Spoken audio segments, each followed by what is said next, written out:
डाला हुआ बाण और एक बार डाला गया वोट वापस नहीं होता है। आपने 17 नवंबर को इधर से वोट डाला और 3 दिसंबर को उधर से रिजल्ट निकल आएंगे। जीत भी उन्हीं की होनी है जिनको आपने वोट दिया है। पर क्या आपको इस बात का थोड़ा सा भी इल्म है कि कहीं आपसे गलती हो गई है? आपसे जो गलती हुई है उसकी सजा आप तो 5 साल भुगतेंगे, पर आने वाली पीढ़ी आपकी मूर्खता पर हंसेगी और खुद पर पछताएगी। आपने तो भगवान से भी ना कुछ की चीज मांग ली। मैं इसे एक छोटी सी मजेदार कहानी के माध्यम से समझाता हूँ। एक अंधा था और एक लंगड़ा था। दोनों साथ रहते थे और भिक्षा मांगकर अपना गुजारा करते थे। दोनों भोलेनाथ के भक्त थे। हमेशा अंतर्मन में भगवान भोलेनाथ का ही स्मरण करते रहते थे। अब भोलेनाथ भी भोलेनाथ ही हैं, दीनानाथ हैं। एक दिन प्रकट हो गए और दोनों से पूछ ही लिया, बताओ, मांगो, जो मांगना चाहते हो मांग लो। पर एक बात है, एक ही चीज मांगना, एक ही चीज मिलेगी। दोनों सोच में पड़ गए। पहले उन्होंने लंगड़ा से पूछा कि आप बताइए, आपको क्या चाहिए? लंगड़ा सोचने लगा कि पैर ही मांग लेता हूं, पूरे जीवन लंगड़ा लंगड़ा के भीख मांगी, अब आराम से अपने पैर में चल पाऊंगा। फिर दूसरे ही पल उसने सोचा कि यार, पैर तो आ जाएगा, फिर खाने पीने की मुसीबत तो वैसी ही रहेगी, क्यों ना अनाज मांग लूं। बड़ा दिमाग लगाने के बाद उसने भोले बाबा से कहा कि प्रभु, मेरे घर को अनाज धन धान्य से भर दीजिए, मिर्च मसाला तेल किसी चीज की कोई कमी ना रहे। भोले बाबा ने कहा तथास्तु। उसका घर पूरा अनाज चावल गेहूं तेल नमक मिर्च सबसे भर गया। अब बारी आई अंधे की। अंधा आंख से तो अंधा था, पर बुद्धि का अंधा नहीं था। उसने सोच समझ कर कहा कि प्रभु, मुझे आप मैं चाहता हूं कि मैं अपने पर पोते को सोने के पालने में खेलते हुए देखना चाहता हूं। कहने का मतलब यह है कि इससे उसके कई उद्देश्य सफल हो रहे थे। भोले बाबा ने कहा तथास्तु। अब अंधे ने क्या काम कर लिया कि अंधे ने अपने पर पोते को देखने की बात कही। इसके कारण उसको दीर्घायु प्राप्त हुई। वह 100 साल से ऊपर जिया। उसका पहली बात तो लड़का हुआ, जीवित रहा। उसने अपने बच्चे पैदा किए, वो जीवित रहे, फिर उनके पोते हुए। उनको देखना था इसको, अब वो भी सोने के पालने में। अब सोने का पालना तो किसी भिखारी के पास होता नहीं है, तो वो राजा बना। उसने अपने पर पोते को सोने के पालने में देखना था, तो भगवान ने उसे आंख दी। कुल मिलाकर उसे सारी चीजें मिल गईं जो एक इंसान को चाहिए होती है। लोकतंत्र के महोत्सव में आप सभी लोगों ने उत्साह के साथ भाग लिया और प्रदेश की खुशहाली और समृद्धि के लिए अपना बहुमूल्य मतदान दिया। कहीं ऐसा तो नहीं कि आपकी आने वाली पीढ़ी आपको दौड़ा दौड़ा कर पीटे, क्योंकि आपने अपना बहुमूल्य मतदान तो उन मुद्दों के लिए किया ही नहीं जिनकी आपको और आपकी आने वाली पीढ़ी को जरूरत थी। 17 नवंबर तक आप राजा की तरह खुद को महसूस कर रहे थे, और अब हो सकता है आप खुद को कुत्ता महसूस कर रहे हो। पर इसमें इतना परेशान होने की जरूरत नहीं है। यही नीति और राजनीति में फर्क है, जिसकी समझ शायद ज्यादातर लोगों को नहीं होती। शॉर्ट में बता दूं, देश को चलाने के लिए नीति की जरूरत होती है और राजनीति विदेश यानी दूसरे देशों के लिए होती है। आचार्य चाणक्य की राजनीतिक शिक्षा दूसरे देशों को नियंत्रित करने एवं उन पर शासन करने पर आधारित थी। पर आज हमारे नेता नेता नहीं, राजनेता है। हमें नीति नहीं, राजनीति के हिसाब से चलाया जाता है। खैर छोड़िए, हम अपने मुद्दे पर चलते हैं। दोस्तों, हम बात कर रहे हैं मध्य प्रदेश की। आपने इस बार 17 नवंबर को जनरल इलेक्शन, विधानसभा चुनाव या असेंबली इलेक्शन 2023 में अपना मुख्यमंत्री चुनने के लिए अपने पसंदीदा विधायक को वोट किया है। दोस्तों, इस बार मध्य प्रदेश की 19वीं विधानसभा के लिए वोट किए गए हैं। संक्षेप में बताते चलूं कि मध्य प्रदेश का गठन 1950 में हुआ था और वर्ष 2000 में इसके कुछ साउथर्न पार्ट्स को अलग करके एक नया स्टेट कंस्ट्रक्ट किया गया, जिसे छत्तीसगढ़ के नाम से जाना गया। राज्य बनने के बाद से ही इस इलाके में आईएनसी यानी इंडियन नेशनल कांग्रेस और भारतीय जनता पार्टी यानी बीजेपी का बोलबाला रहा है। आपने जरूर सुना होगा कि बिहार एक बीमारू राज्य है, यानी सिक राज्य, जिसमें विकास ना के बराबर है। रोजगार शिक्षा स्वास्थ्य के अवसर न्यूनतम रहे हैं और हाँ, पलायन जबरदस्त रहा है। मैं आपको बता दूं, बीमारू शब्द का अर्थ निश्चित ही बीमार से मिलता जुलता है, पर बीमारू शब्द का मतलब यह नहीं है कि बिहार बीमार है। बीमारू बिहार, मध्य प्रदेश, राजस्थान और उत्तर प्रदेश के प्रथम अक्षरों को मिलाकर बनाया गया एक नया शब्द है, जो यह बताता है कि यह राज्य बदतर स्थिति में है। दोस्तों, राष्ट्र हित के चक्कर में आप भूल गए कि आपका हित, जो आपका वास्तविक हित था, वो कहां पीछे छूट गया। मैं बताता हूं कि आपका हित था कहां।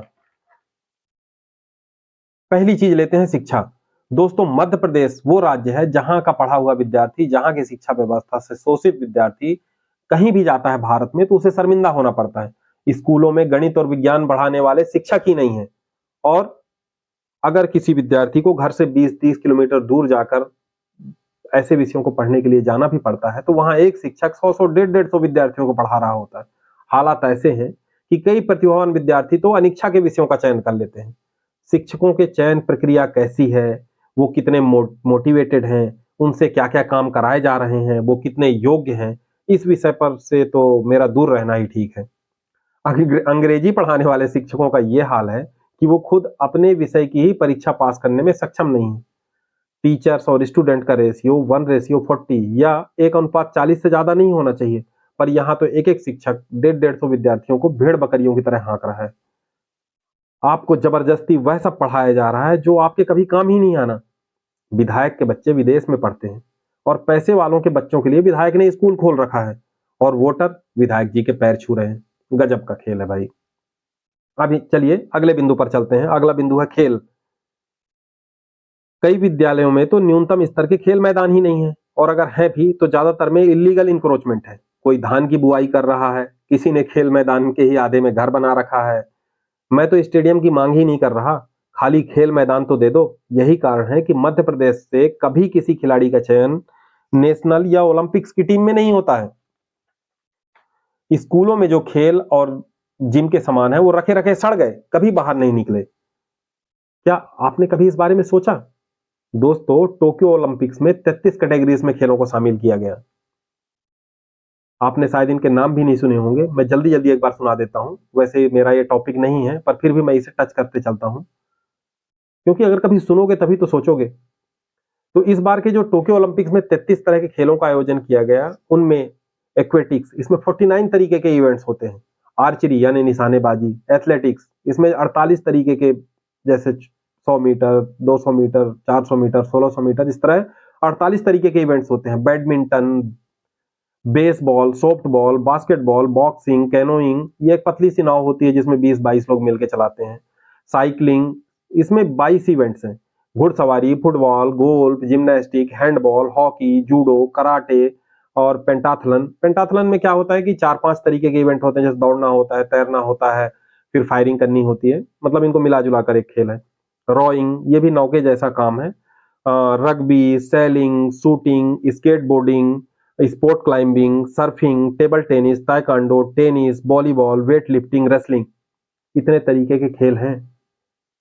इन सब में ब्रॉन्ज, सिल्वर और गोल्ड मेडल मिलता है, वो भी मेन और विमेन कैटेगरीज में अलग अलग। और ऐसा कोई मेडल इंडिया में आने पर आप बहुत खुश होते हैं, क्योंकि आपका राष्ट्रवादी हैं आप, आपका राष्ट्रवाद जागृत हो जाता है। मेडल के साथ साथ करोड़ों की संपत्ति और सम्मान भी तो मिलती है। पर आपने कभी सोचा कि आपके बच्चे, आपके गांव के बच्चे, आपके जिले के बच्चे, आपकी राज्य के किसी बच्चे का किसी ऐसे मेडल के लिए चयन क्यों नहीं होता? क्या आपने कभी सोचा कि जब तक हमारा बच्चा इस बारे में जानेगा नहीं, उसे सुविधाएं नहीं मिलेंगी, तब तक कैसे आगे पार्टिसिपेट करेगा? इन सब का जवाब मेरे पास है, और वो इसी वीडियो के दौरान आपको मिल जाएगा। अगला बिंदु है स्वास्थ्य। प्राइवेट अस्पताल कुकुरमुत्तों की तरह उगते जा रहे हैं, और सरकारी अस्पतालों में बेसिक सुविधाओं का अभाव है। जिला स्तर के अस्पताल में आज भी डायलिसिस और एमआरआई जैसी सुविधाएं नहीं है, और प्राइवेट वाले इसके लिए मोटी रकम वसूलते हैं। एक 200, 250 के एक्सरे के लिए 1000 से 1200 रुपए वसूले जा रहे हैं। यही कारण है कि मध्य प्रदेश के लोग छोटी मोटी बीमारी पर भी नागपुर की तरफ भाग रहे हैं। ये सारी सुविधाएं कम से कम जिला स्तर पर तो होनी चाहिए। आपके गवर्नमेंट अस्पताल का डॉक्टर 2 घंटे अस्पताल में और 8 घंटे अपने घर पर इलाज कर रहा है। क्यों? क्या ये सब सवाल आपके दिमाग में कभी नहीं आते? इन्हें नियंत्रित करने की जिम्मेदारी किसकी है? क्या आपने ये सब कभी सोचा? नहीं। चलिए आगे बढ़ते हैं। अगला बिंदु है पुलिस सुधार। वैसे तो पुलिसिंग की हालत पूरे देश में पीड़ादायक और दयनीय है, क्योंकि भारत की पुलिस पुलिस अधिनियम 1961 के हिसाब से काम करती है, जो मूलतः अंग्रेजों के बनाए गए कानूनों को ही हमारे कॉन्स्टिट्यूशन में कट पेस्ट करके चिपका दिया गया है। अंग्रेजों ने जो नियम एक गुलाम देश के बागियों को नियंत्रित करने के लिए बनाए थे, हमारी सरकारों ने वही कानून हमारे ऊपर चिपका दिए। उन्हें भी डेमोक्रेसी में कॉलोनियल एरा के मजे लेने थे। जब एक पुलिस व्यवस्था की बात मध्य प्रदेश के संबंध में आती है, तो स्थिति और भी भयावह हो जाती है। पुलिस वाले को देखकर तो लोग गाड़ी चलाते चलाते गिर जाते हैं डर के मारे। किसी को थाने जाना पड़े तो उसकी भाव भंगिमा ऐसी हो जाती है जैसे उसको कसाई खाने जाना पड़ रहा है। बिना विधायक की शरण में गए ना तो एक आप रिपोर्ट लिखा सकते और ना ही जमानत ले सकते। दिल्ली जैसे शहर में जितना पावर एक असिस्टेंट कमिश्नर का होता है, उससे ज्यादा भौकाल एक एसएचओ का होता है एमपी में। पुलिस चाहे जिसे कूट दे, कोई पूछने वाला नहीं है। थाने में आप घंटों खड़े रहिए, कोई आपको एक कुर्सी देने वाला नहीं। अगर पुलिस विभाग के अंदर की बात करें तो पुलिस वालों की भी हालत बहुत खराब है। ड्यूटी के हिसाब से आधे से भी कम वेतनमान, बेसिक सुविधाएं जैसे गाड़ी और पेट्रोल की अनुपलब्धता, नफरी के अभाव में बिल्कुल छुट्टी न मिलना, 1/4 से ज्यादा नफरी चमचागिरी या बड़े अधिकारियों की सेवा में रहना, 1/4 नफरी विधायक जी के धंधों में लगे रहना, बेहिसाब ड्यूटी और नेतागिरी के चलते अनियमित ट्रांसफर्स, ये सारी मुश्किलें पुलिस वालों को संवेदनहीन और भ्रष्ट बनाती हैं। इन सबका खामियाजा भुगतना होता है एक आम इंसान को। नेता और पैसे वाले तो अपना काम निकाल ही लेते हैं, पर क्या आपके दिमाग में कभी यह सवाल आया कि इनमें क्या सुधार होने चाहिए, क्या इसमें सुधार करने की आवश्यकता है? कहने को तो आप जनता जनार्दन बोलते हो, पर इतनी दुर्गति क्यों है हमारी? अगला बिंदु है यातायात। मध्य प्रदेश सरकार का भी अपना ट्रांसपोर्ट डिपार्टमेंट था।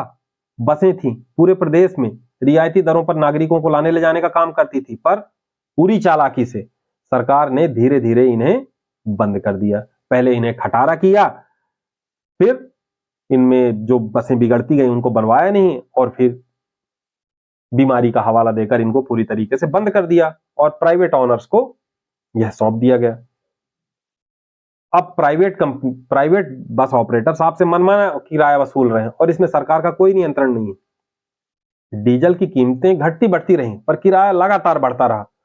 पर क्या आपके दिमाग में कभी यह सवाल आया कि सरकारें हमें रियायती रेट पर ट्रांसपोर्टेशन क्यों नहीं मुहैया कराती, जबकि बाकी कई राज्यों में ऐसी सुविधाएं हैं? आप दिल्ली में कहीं भी चले जाइए, एक कोने से दूसरे कोने में जाने में भी आपको 5, 10 और 15 रुपए ही लगते हैं। पर यह सवाल आप नहीं पूछेंगे, क्यों? ये मैं आपको बाद में बताऊंगा। अगला मुद्दा है बेरोजगारी। रोजगार कभी सच न होने वाला एक सपना बनकर रह गया है। वैकेंसी वो भी गिनी चुनी सिर्फ चुनाव के समय आती है। फिर कब एग्जाम होंगे, पेपर लीक होंगे या नहीं होंगे, रिजल्ट आएगा कि नहीं आएगा, भर्ती होगी कि नहीं होगी, कोई नहीं जानता। पता चला कोर्ट में पेंडिंग हो जाए। किसी प्रक्रिया की कोई फिक्स्ड प्रोसीजर नहीं है। उद्योगों को लेकर भी सरकारों के पास कोई ब्लूप्रिंट नहीं है कि रोजगार के अवसर बढ़ाए जा सकें। निश्चित ही रोजगार की बात आपने अपने विधायक से तो की नहीं होगी। अब चलते हैं भ्रष्टाचार की तरफ। आज के समय में भ्रष्टाचार की बात करना खुद में बेमानी सा लगता है। ये तो पूरे भारत में व्याप्त है, पर बीमारू राज्यों में तो नौकरशाही की सतह पर भ्रष्टाचार चरम सीमा पर है। आप कोई भी काम बिना लेन देन के किसी सरकारी ऑफिस में करा ही नहीं सकते।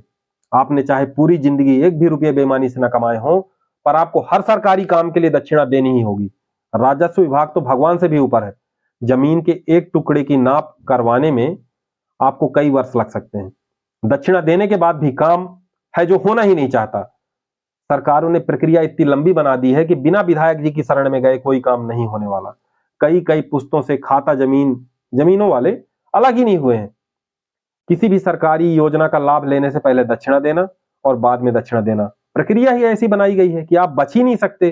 पर आपके दिमाग में यह सवाल कभी नहीं आया होगा कि क्या इन पर अंकुश लगाने की आवश्यकता है, और ये सब हो क्यों रहा है, इन सब में सुधार कब होगा? आपने कभी सोचा? नहीं। अगला बिंदु है महंगाई। रोजमर्रा की वस्तुओं की कीमतें आसमान छू रही हैं। जीवन रक्षक दवाएं आम व्यक्ति की पहुंच से पूरी तरीके से बाहर है।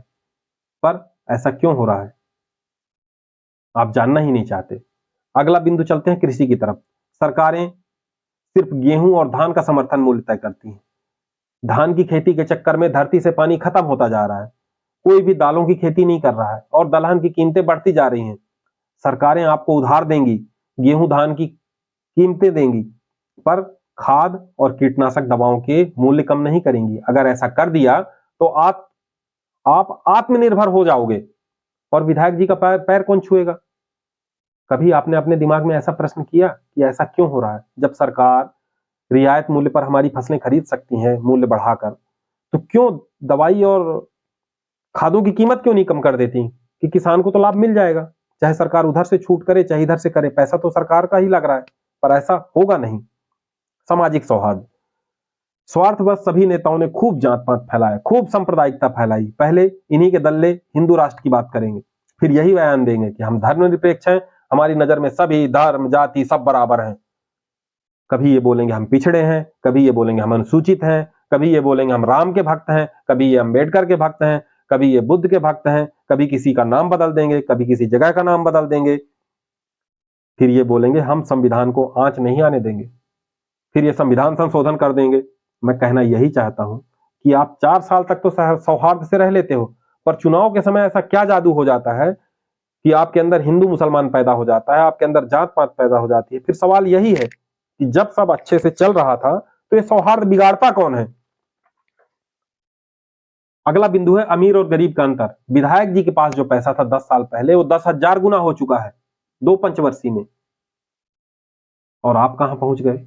अपने दिल से पूछिए, क्या आप यह सोच सकते हैं कि अगर अगले 4 महीने कोई सरकारी भीख ना मिले, कोई सरकारी रियायत, कोई सरकारी सुविधा, कोई सरकारी अनाज ना मिले, तो आपका क्या होगा? क्योंकि खेती में तो कोई फायदा रहा नहीं। किसान तो खाद और बीज की कीमतों को ही नहीं निकाल पा रहे हैं। आपको इस बात से कुछ फर्क पड़ता है या नहीं? अगला बिंदु है न्याय व्यवस्था।